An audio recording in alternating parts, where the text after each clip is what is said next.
What's going on, guys? Zuko back with another Dragonflight video. Hope you're all doing very well. We're going to talk about the AoE damage profile for the Storm build. We're going to chat with, we're going to show the rotation in real time. I'm going to do it on the dummies, and I'll talk you through every single ability that I'm using. We're going to talk about what talents I'm taking. I'll show you some footage. Everything about the AoE damage for the Storm Gamba build. We're going to talk about that today. So here's a typical build that I'm running for the Gamba build for Storm, even on tyrannical weeks. And some people run like Elemental Blast, but I really think that that deters from the way static accumulation works, wanting to get refunds on your Maelstrom weapon spenders, which is only Chain Lightning or Lightning Bolt. So I really do think that it's better to just use Chain Lightning, Lightning Bolt, and especially obviously in AoE, you're going to be focusing primarily on Chain Lightning. Your damage in a dungeon, you know, overall is always going to look something like this, with Chain Lightning being way at the top because it just hits so hard, especially with the new tier set bonus and the way that this build works, getting refunds on Chain Lightning, getting to cast it again and again and again. It just ends up hitting so incredibly hard. If you guys don't know as well, the tier set bonus makes your next 2 Chain Lightnings deal double damage and refund half the Maelstrom weapon stack spent after you press Sundering. So Sundering gives you this huge burst window, and your next 2 Chain Lightnings will do giga damage. So I'll show you that in a minute. But here's what the talents look like. We're not taking any of the fire abilities. No Lava Lash, no Hailstorm, no Fire Nova, nothing over here. We're going fully into Storm Strike. We're also not taking Swirling Maelstrom. I've pivoted away from Swirling, and I've gone into Converging Storms because I think it's a little bit more damage. And in a Mythic Plus dungeon on AoE packs, you're generating tons of Maelstrom weapon stacks anyway, so you don't need to get any extra Maelstrom weapon stacks from Swirling Maelstrom. On like a raid boss, single target, yes, I think you should flip into Swirling. But in a Mythic Plus environment where you're mostly doing AoE damage, I think it's perfectly fine to not do that and to put that point into Swirling, Converging Storms. And then, of course, we have 1 point Legacy, 1 point Elemental Assault, and 1 point into Alpha Wolf. The 1 point into Elemental Assault is because we do need some Maelstrom weapon stacks, and you kind of want to have a really high chance of Storm Strike giving you that extra damage, extra generation, so you can get back to your spenders. Very, very important. And, of course, Spirit Wolf. You can see Spirit Bomb does about 6.5% of our damage. That's the Alpha Wolf proc. So very, very important that we keep that there as well. Let me just talk about kind of what makes this build work, especially in AoE, and what you need to track and you know, make sure you're aware of when you're doing this build. Your only real cooldown window is going to be Doomwinds plus Sundering, right? That's the only real combo that you have, is these 2 buttons, and they do a lot of damage. You need to make sure that you're always doing them together. So your only major cooldown is going to be Doomwinds plus Sundering. You're always going to have your wolves up. That's just the way that wolves work. So on pull, you could basically always just go wolves into Doomwinds into Sundering, right? Boom. And then we're in our big burst window right now, and we're doing crazy amounts of damage. And that's just how that works. But there, that's your whole cooldown window done right there.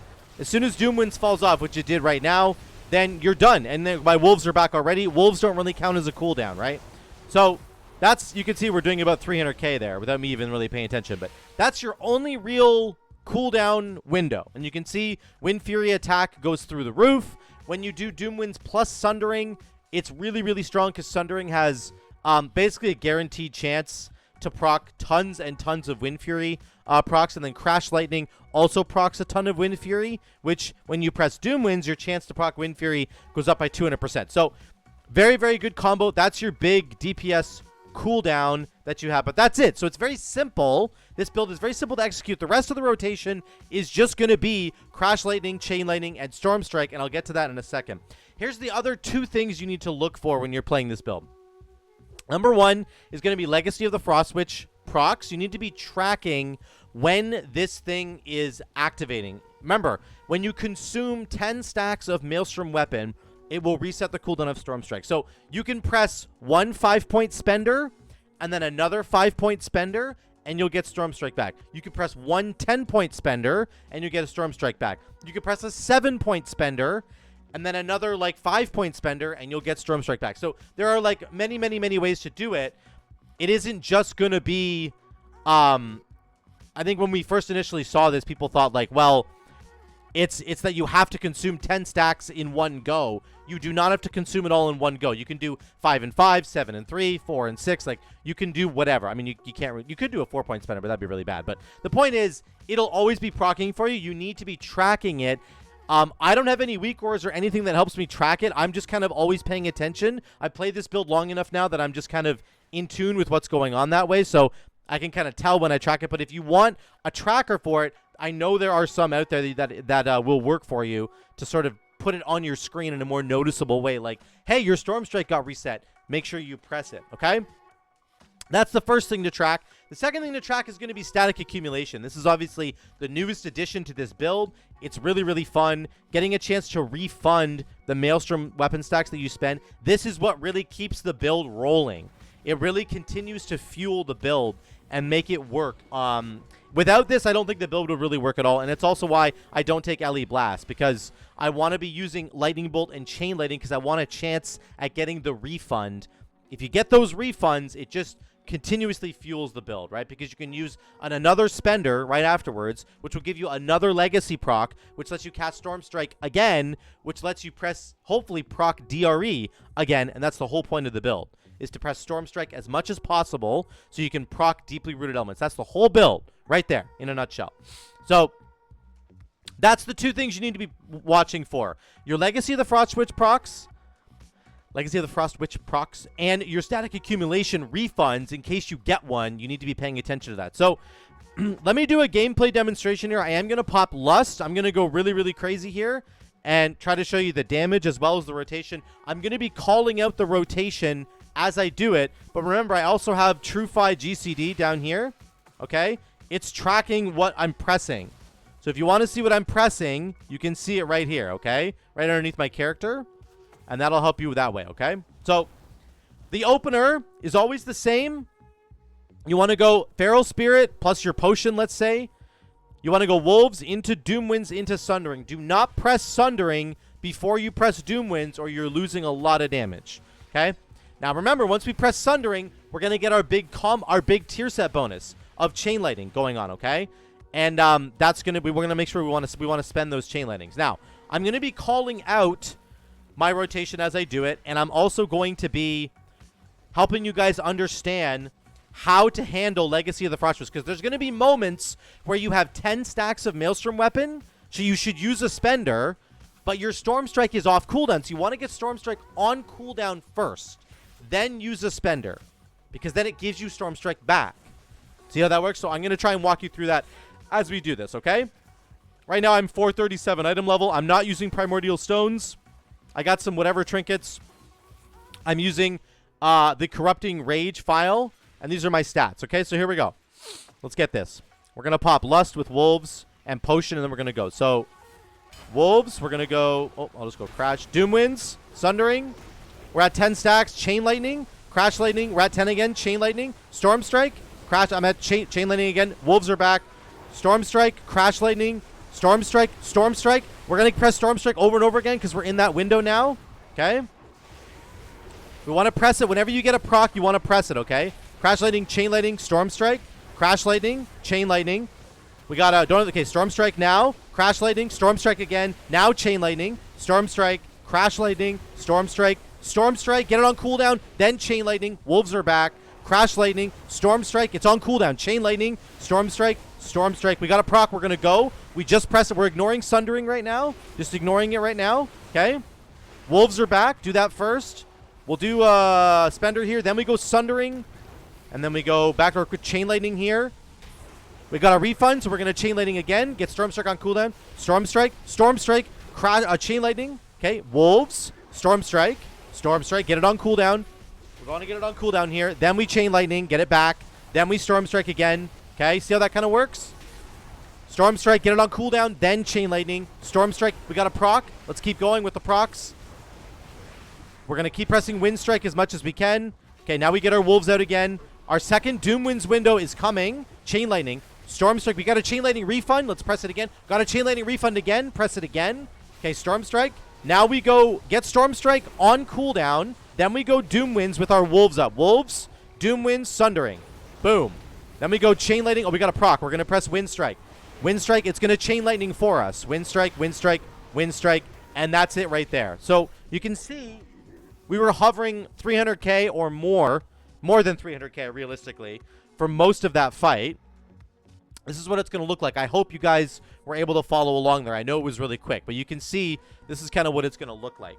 You got your Wind Fury attack here. Chain Lightning, Crash Lightning are just massive in AoE. This is including all the Crash Lightning damage from the splash that happens afterwards. So your initial Crash Lightning does damage, and then your Storm Strike splashes damage afterwards. That's including both of those.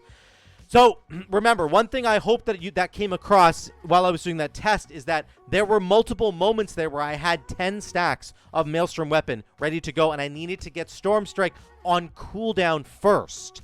Then I pressed the Chain Lightning to give me my Storm Strike back. Why am I doing that? Because the more times I'm able to press Storm Strike, the more times I'm able to proc deeply rooted elements. And we always, always, always want to be procking DRE. You can see I procced it 4 times on that fight. It wasn't even a 2-minute fight. Less than 2 minutes, and I proc DRE 4 times. That's huge. Not only does it let me press Wind Strike over and over and over again, which is going to just channel Chain Lightning into my enemy, right? On top of that, it's going to get me closer to it the next DRE proc. Because when DRE procs, if you just press Wind Strike, remember the new way that it works is the first couple of Wind Strikes that you press after DRE goes off, you don't get any additional chance to proc. You start at 0. So it's like 0, 0, and then it's like 1, 2, 3, 4, 5, 6, 7%. It keeps going up from there. So when I get a DRE proc, I must press Wind Strike as much as possible. So I'm like 1, 2, 3, 4, 5, 6 Wind Strikes, maybe 5 to 6 Wind Strikes before the proc fades, and then I'm already getting myself closer to the next DRE proc. So it's a guaranteed chance eventually, and the more you can maximize pressing Storm Strike, the better chance you'll have of getting that Deeply Rooted Elements proc back. And if you get the DRE proc, it's going to do a bunch of damage. Those 4 procs on DRE did 4% of my damage. Just the initial proc from Ascendance, the AoE damage that it does, did 4.1%. That's insane. So that's the whole crux of this build. The entire time I was trying to walk you through the legacy of the Frost Witch proc. I can't say that. I was trying to walk you through those procs, making sure that you guys understood how important, how critical it is that you manage that proc. You must be paying attention to Legacy of the Frost Witch, or else you will find this build incredibly frustrating to play. So I've heard some of you guys in the other comments being like, I don't understand. I'm not able to get these kinds of numbers that you're getting, or like this build just runs out of GCDs. I'm standing there and I have nothing to press. That means you're probably not managing your legacy window properly. That's what I would say to you. And I'm not trying to hate on you or anything, but this is a way for you to learn. When you're on the AoE packs like that, you must prioritize Storm Strike over your spenders. You need to use your spenders, don't get me wrong, but we are always trying to press Storm Strike because we're always trying to get to DRE. That's where your damage is. Don't mistake it. Your damage is right here in this proc. If you get this thing to proc enough times, you will do crazy amounts of damage in the Mythic Plus environment, okay? The one last clarification I do want to make is, again, if you're at 10 stacks of Maelstrom Weapon and your Storm Strike can be pressed, it's off cooldown, you should press it. Now, if you keep getting a Stormbringer proc, like, back to back to back, then eventually you do need to use your spender. Let me try and mimic that right here. So let's just go Wolves. I'm going to build up a bunch of stacks here. Okay, there's 10. We'll go into Sundering. I'm going to press Storm Strike. Okay, Spender, Storm Strike. I'm at 10 stacks right now. Storm Strike again. I'm at 10 stacks. So, okay, Storm Strike again. Then I press it. You want to be really careful, though.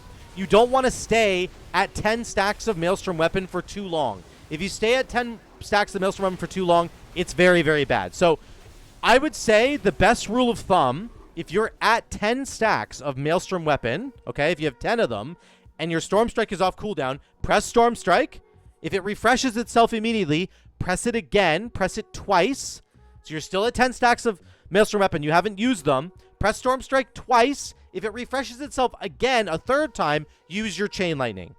Then go back in. Because what you're trying to do is, of course, get a Legacy of the Frost Witch proc, but it's like the Stormbringer just keeps bringing it back for you. So it's like eventually you need to use that spender. You don't want to sit on 10 Maelstrom weapon stacks for very long. I would say 2 Storm Strikes, then use your spender, and then get back into the regular rotation. Okay, that's just the last kind of final hint there. All right, that's it, guys. That's it for the AoE rotation for the Storm. But I will show you a little bit of footage. I guess I'll show you a little bit of dungeon footage there, but it doesn't, you know, this isn't the, you guys basically saw how much damage this was able to do. Let me go to the opening packs here of Nel'Theros, because this is a lot of damage here. Let me just show you what this looks like. So here's the first 2 packs here. We're kind of moving in. This is a low dungeon, but I just wanted to show you what it's like. Nel'Theros has very good AoE packs, right? So that's the nice thing about it. Let me just turn the volume down a little bit. This is a pack of six mobs, basically. I'm stunning. I'm doing a lot of extra utility. Here comes my Sundering window. I already proc Doomwinds. My wolves are out. And then here we go. We just start climbing. 165k. Once you use those chain lightnings up to 185k now, 190k, you just start getting big damage. These mobs are going to die. In a higher key, they wouldn't die. But just know that that's how it goes. The one major point I want to end on is that this build has a lot of consistent DPS. You will always have damage on every single pack in a dungeon, no matter what, because you don't have a bunch of major cooldowns that you're playing around. You have one Doomwinds plus Sundering window that you're playing around. That's it. The rest of the time, you're just fishing for those DRE procs, and you're still able to pump a bunch of extra damage, which is really nice. So on every pack, you're going to be able to do like 150, 160 to 250k. If it's a really big AoE pack, like you saw in the dummies there, you can get up to 400k, just like a lot of other people can. But you don't have the burden of a bunch of 2-minute cooldowns to play around, or like a Primordial Wave window to play around, or whatever. Nothing like that. No big 3-minute meta to play around like Demon Hunters do. You can see on all of these packs that I'm fighting here, I've had 180k like basically the entire time. So that's how that can work, which is really nice. Let me bunch ahead to this next one. Here's the next pack. Possibly happened to me.